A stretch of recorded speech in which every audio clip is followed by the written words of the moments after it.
अस्सलाम वालेकुम viewers, welcome to Daily Success by K. इस वीडियो का टॉपिक हमारा है प्रेसिडेंट इन यूएसए कॉन्स्टिट्यूशन। तो जो जो चीज़ें हमने डिस्कस करनी है और जो जो चीज़ें आपने पेपर के अंदर हर सूरत लिखनी है वो चीज़ें आप पहले देख लो वीडियो के अंदर, ताकि आपको एक ओवरव्यू मिल जाए टॉपिक का। फिर हम इसको डिटेल के अंदर स्टडी करना शुरू कर देंगे। सबसे पहले इंट्रोडक्शन हम देख लेंगे। कॉन्स्टिट्यूशनल बेसिस, इसका मतलब ये है कि यूएसए कॉन्स्टिट्यूशन के अंदर कौन कौन से ऐसे आर्टिकल हैं जो प्रेसिडेंट के बारे में बात करते हैं, और फिर उस आर्टिकल के जो फर्दर 4 सेगमेंट हैं जो इलेक्शन के बारे में, पावर के बारे में, प्रेसिडेंट की ड्यूटीज़ के बारे में बात करते हैं, हमने उन्हें डिस्कस करना है। फिर उसके बाद आपके पास आ जाएगा इलेक्शंस, किस तरह से इलेक्शंस होते हैं, ठीक है, और किस तरह से उनकी क्वालिफिकेशंस क्या क्या क्या रिक्वायरमेंट है प्रेसिडेंशियल कैंडिडेट होने के लिए, ठीक है, वो हम उनको देख लेंगे। वो जो सारा प्रोसेस होता है वो उसको हम डिस्कस करेंगे। फिर उसके बाद आपके पास आ जाता है जी पावर्स एंड ड्यूटीज़। उसके अंदर हम प्रेसिडेंट की एग्जेक्टिव पावर्स भी देखेंगे, हम उसकी लेजिस्लेटिव पावर्स भी देखेंगे। फिर उसके बाद हम देखेंगे मिलिट्री पावर और डिप्लोमेटिक पावर। अब आपका काम ये है कि जब आप ये सवाल तैयार कर रहे होगे तो आपने इसी तरह ये ना ट्री बना लेना। ट्री बनाने से ये है कि आप लोगों को सवाल इजीली याद रहेगा। ये ट्री डायग्राम बनाने से जैसे ये जो है वो 4 हो गई, executive, legislative, military power, diplomatic, और फिर आगे जब आप वो वर्ड लिखोगे उसके आगे आपने फर्दर हेडिंग बना लेनी है कि आपने इस टॉपिक के अंदर क्या। तो इस तरह से ये होता है कि आपको एक चीज़ें याद रखने में बहुत ज़्यादा आसानी होती है और आप इजीली जो है वो जल्दी टाइम के अंदर आप क्वेश्चन प्रिपेयर कर लोगे।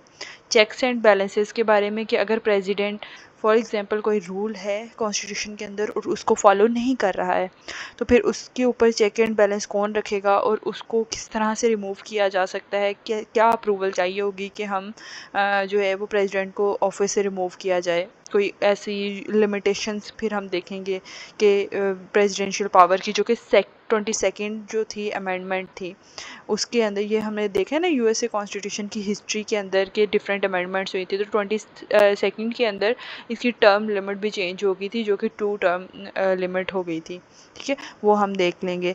और फिर उसके बाद रिमूवल प्रोसेस जो है पूरा वो देखेंगे, और फिर होगी हमारी कंक्लूजन। इंट्रोडक्शन हो गया, आपको कॉन्स्टिट्यूशनल बेसिस का पता होना चाहिए। तीसरे नंबर पे आपको इलेक्शंस का पता होना चाहिए, आपको पावर्स का पता होना चाहिए कि कौन कौन सी पावर्स हैं प्रेसिडेंट के पास। आपको चेक्स एंड बैलेंसेस का पता होना चाहिए। छठे नंबर पे आपको लिमिटेशंस का पता होना चाहिए। देखो ये एक बेहतरीन सवाल है, अगर ये वीडियो आप देख रहे हो, एंड तक देख रहे हो, तो आप इस क्वेश्चन को बहुत अच्छे से प्रिपेयर करके ही इंशाल्लाह निकलोगे, क्योंकि मैं बहुत आसान करके चीज़ें आप लोगों को समझाऊंगी इंशाल्लाह। सबसे पहले जी आ गया president in USA. USA president क्या होता है? बेसिकली लीडर, हेड होता है जो एक कंट्री को, यूएसए को रिप्रेजेंट कर रहा है। तो president of USA executive branch का हेड है, लीडर है। और हमें पता है एग्जेक्टिव ब्रांच का लीडर होने का मतलब क्या है, कि उनका मेन मकसद ये है कि वो लॉज को इन्फोर्स कराएंगे, जितने फेडरल लॉज हैं उनको इम्प्लीमेंट करेंगे, और इस चीज़ की यकीन दहानी करवाएंगे कि मुल्क के अंदर जो भी गवर्नमेंट जिस तरह से भी काम कर रही है वो कॉन्स्टिट्यूशन के अकॉर्डिंगली है, और कांग्रेस जो लॉज पास कर रही है उसके अकॉर्डिंगली ही गवर्नमेंट काम कर रही है, ठीक है। और इसके अलावा फेडरल एजेंसीज को ओवरसी करेगी, कि जो ऑफिशियल्स होंगे उनको अपॉइंट करेगी।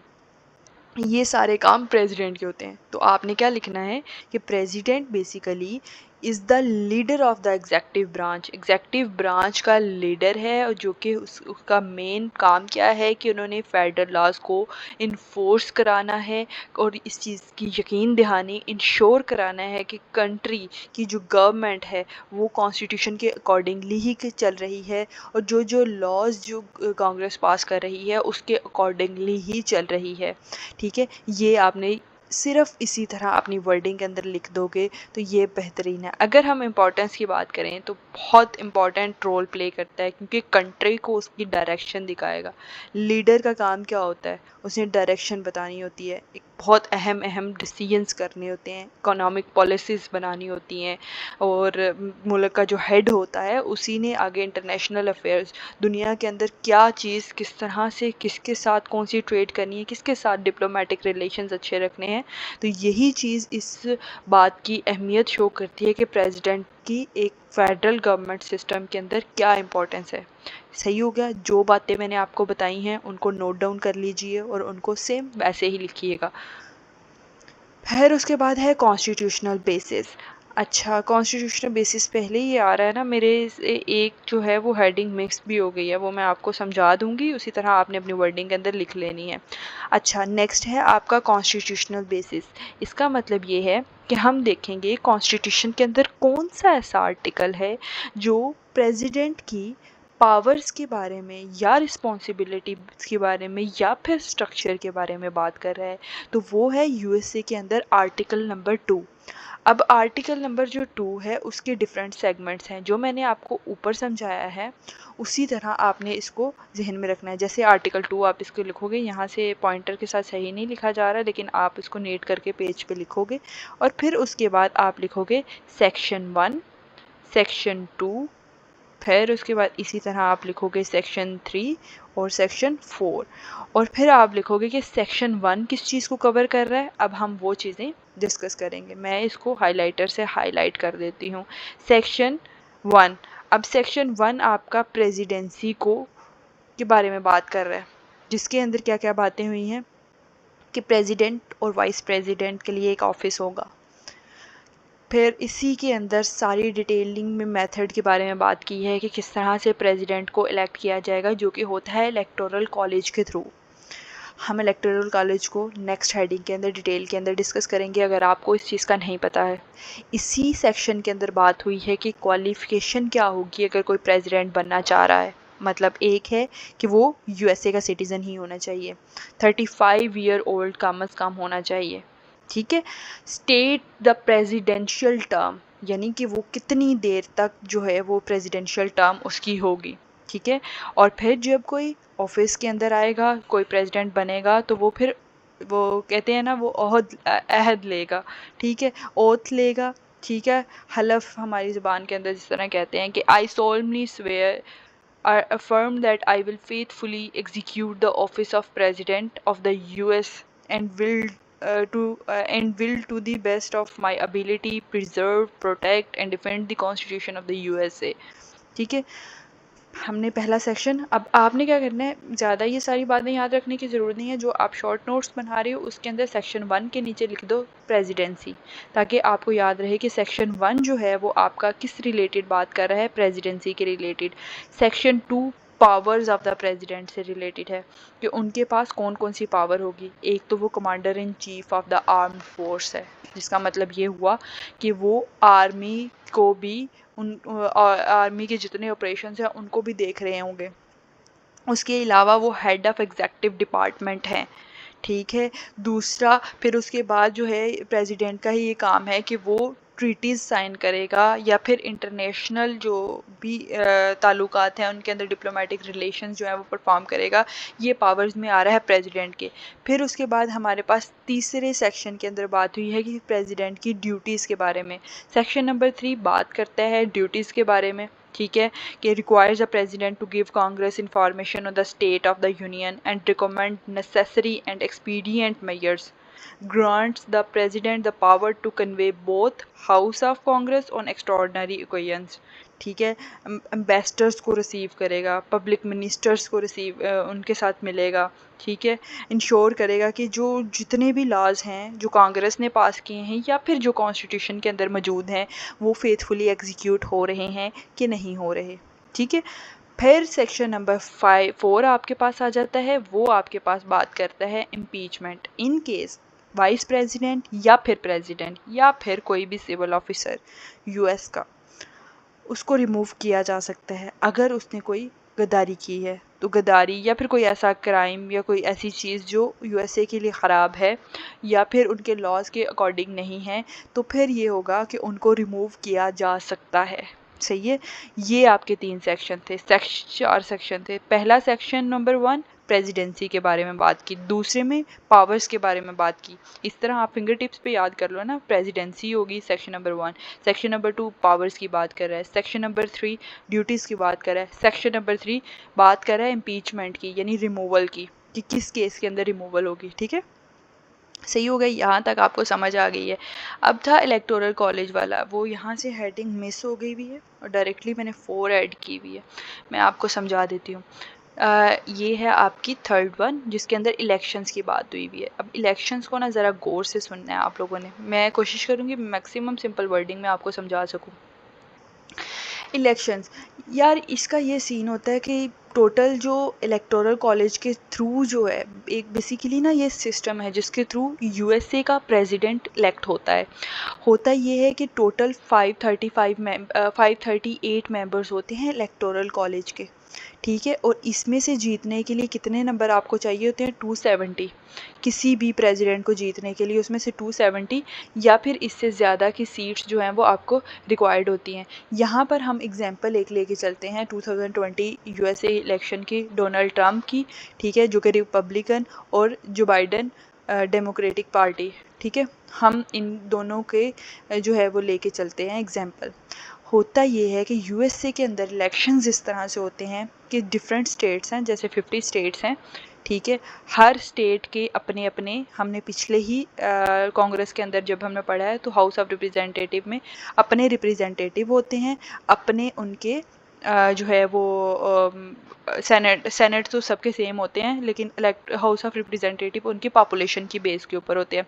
अब हर स्टेट के इलेक्टर्स होते हैं, जो ज़्यादा स्टेट है, फॉर एग्जांपल आप यहाँ पर ले लो एक स्टेट वाशिंगटन ले लो, कि उसके जो हैं वो कैलिफोर्निया ले लो, कैलिफोर्निया आप ले रहे हो, ठीक है, ये स्टेट है कैलिफोर्निया के अंदर फॉर एग्जांपल, मैं एग्जांपल दे रही हूँ आपके, कि अगर 18 हाउस ऑफ रिप्रेजेंटेटिव्स है ना और 2 सेनेट्स हैं तो टोटल उसके इलेक्टोरल्स कितने हो जाएंगे? 20।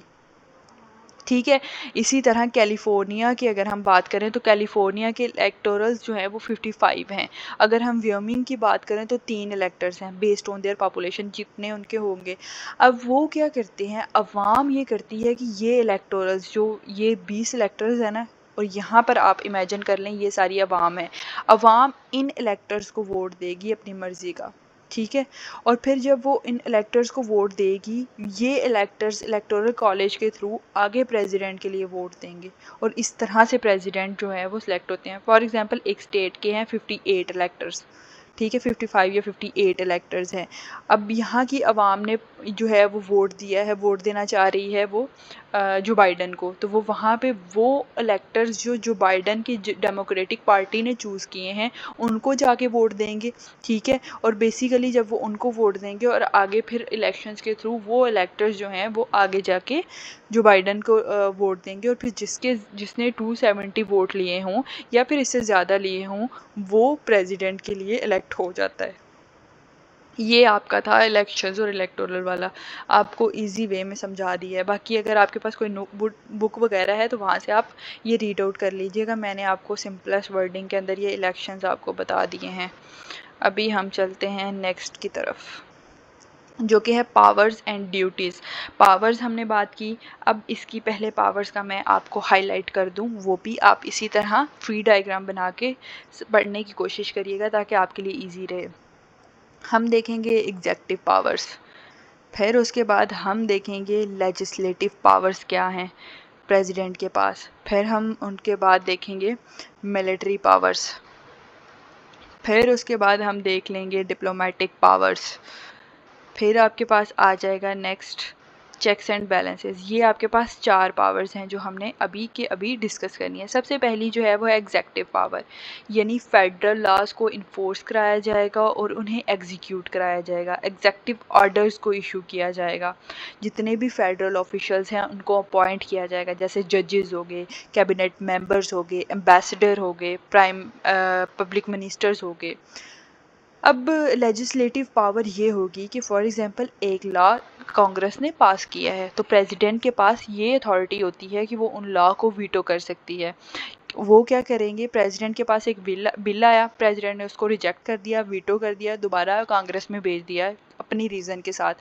अब अगर दोबारा से वो ओवरराइड किया जाता है प्रेसिडेंशियल वीटो को और 2/3 फिर दोबारा से वोटिंग होती है, अगर 2/3 मेजॉरिटी वोट की हाउस ऑफ रिप्रेजेंटेटिव और सेनेट के अंदर अगर लो देती है तो फिर दोबारा से वो जो है वो बिल एक लॉ बन जाता है, बेशक उससे प्रेसिडेंट ने जो है वो रिजेक्ट किया हो फिर भी। ये लेजिस्लेटिव पावर है। मिलिट्री पावर एक तो कमांडर इन चीफ है, मिलिट्री ऑपरेशंस को डायरेक्टली जो है वो कंट्रोल कर सकते हैं। नेशनल डिफेंस और सिक्योरिटी के मामला के अंदर बहुत क्रूशियल रोल प्ले करते हैं। किस तरह से कोई थ्रेट आ गया है उसको किस तरह से रिस्पॉन्ड करना है, कोई क्राइसिस आ गया है उसको किस तरह से मैनेज करना है, कंट्री को किस तरह से हमेशा तैयार रखना है कि कोई अगर यकदम से बाहर से ख़तरा आता है तो आपने किस तरह से कंट्रोल करना है। ठीक है, डिफेंस डिप्लोमेसी और फिर काम करेंगे कि कंट्री की नेशन की डिफेंस कैपेबिलिटी को किस तरह से स्ट्रॉन्ग करना है। डिप्लोमेटिक पावर्स किस तरह से आपने निगोशिएट करनी है ट्रीटीज़, किस तरह से आपने एम्बेसडर्स जो यूएसए को आगे फॉरेन कंट्रीज़ के अंदर रिप्रेजेंट करने वाले हैं आपने उनको किस तरह से चूज़ करना है, किस तरह से फॉरेन पॉलिसी को कंडक्ट करना है। ठीक है, और चेक्स एंड बैलेंसेस सारी पावर नहीं होती हैं। कांग्रेस के पास ये पावर अथॉरिटी होती है कि वो एग्जेक्टिव ब्रांच को देख सकती है, इन्वेस्टिगेट कर सकती है। अगर वो कुछ ऐसा काम कर रहे हैं जो लॉ के अकॉर्डिंगली नहीं है तो वो उनके ऊपर केस कर सकते हैं। फिर जुडिशियल रिव्यू होता है। ठीक है, पर्टिकुलरली द सुप्रीम कोर्ट, उनके पास ये पावर होती है कि वो जो एग्जेक्टिव एक्शंस हैं वो देखें कि वो कॉन्स्टिट्यूशनली काम कर रहे हैं या नहीं कर रहे। जिस तरह ये जुडिशियल रिव्यू का प्रोसेस है, हम क्वेश्चन भी है इसके ऊपर, हम इसके ऊपर अलग से एक वीडियो भी बनाएंगे ये जुडिशियल रिव्यू वाली। ठीक है, फिर उसके बाद आपके पास आ गया है रिक्वायरमेंट और लिमिटेशन। ये है कि आप टर्म की 22nd जो अमेंडमेंट थी उसके अंदर ये अप्रूवल उसकी हुई थी 1951 के अंदर। उसने प्रेसिडेंशियल लिमिट 2 टर्म्स कर दी थी।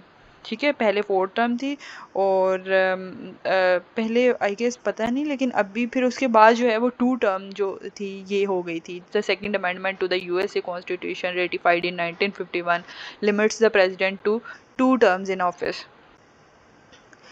ठीक है, ये आपके पास हो गया। ये भी वही सारी हैं ट्रायल वाली हैं, ये आप लोगों ने रीड आउट कर लेनी है। लिमिटेशन बहुत इजी है जो मैंने आप ऊपर बताए हैं, आप रीड आउट करोगे आप लोगों को समझ आ जाएगी। इन केस अगर नहीं आती है तो आप मुझे कमेंट सेक्शन में पूछ सकते हो। और ये था आपका पूरा सवाल। आई गेस समझ तो आ ही गई होगी, इतनी डिटेल के अंदर 17 मिनट की वीडियो बन गई है। नोट्स वगैरह अगर आपको चाहिए ना तो वो पेड है नोट्स, आप कोई ज़्यादा महंगे नहीं हैं। मैंने आपके साथ शेयर कर दूंगी लिंक डिस्क्रिप्शन के अंदर, लिंक व्हाट्सएप का, आप उसके थ्रू कांटेक्ट कर सकते हैं तो आपको वो नोट्स दे दिए जाएंगे। ठीक है, ओके, अल्लाह हाफिज़।